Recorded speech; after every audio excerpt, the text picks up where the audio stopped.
Hi, it's Melissa from Woods & Wool, and I'm going to show you my all-time favorite crochet ribbing technique.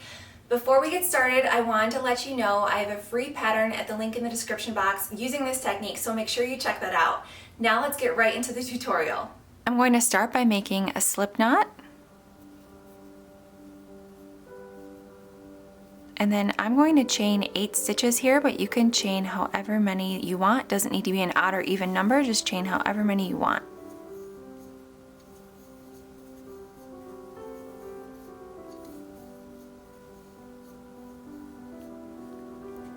Okay, we're going to work our first stitch into the second chain from the hook, and we're going to do it by doing a yarn over, inserting our hook into the stitch, doing another yarn over, pulling that through the stitch and through both loops that were already on our hook. And we're going to continue doing that into each chain across until the end of the row.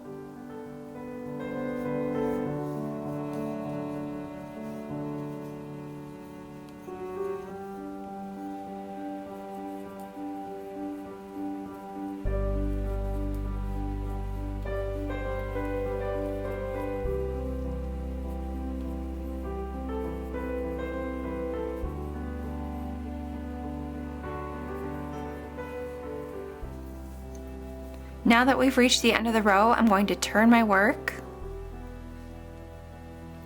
and then I'm going to start with a chain 1,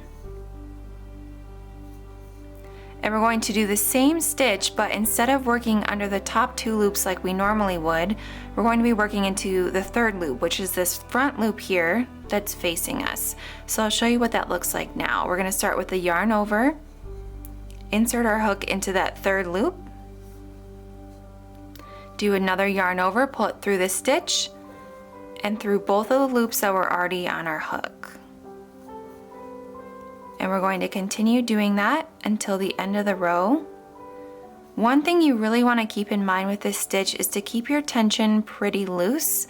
It's very tempting for crocheters to make very tight slip stitches, but we want to keep this nice and loose so it matches our tension with the rest of our project in whatever stitches you choose to use.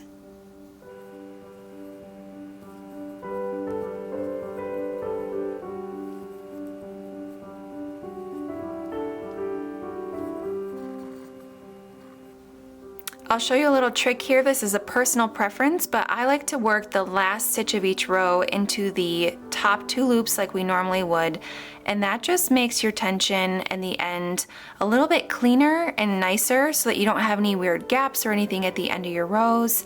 So you can just work that into your regular 2 loops, and then you'll turn your work again and continue down working into the 3rd loop in all the rest of your rows. And you can kind of see the ribbing already starting to show.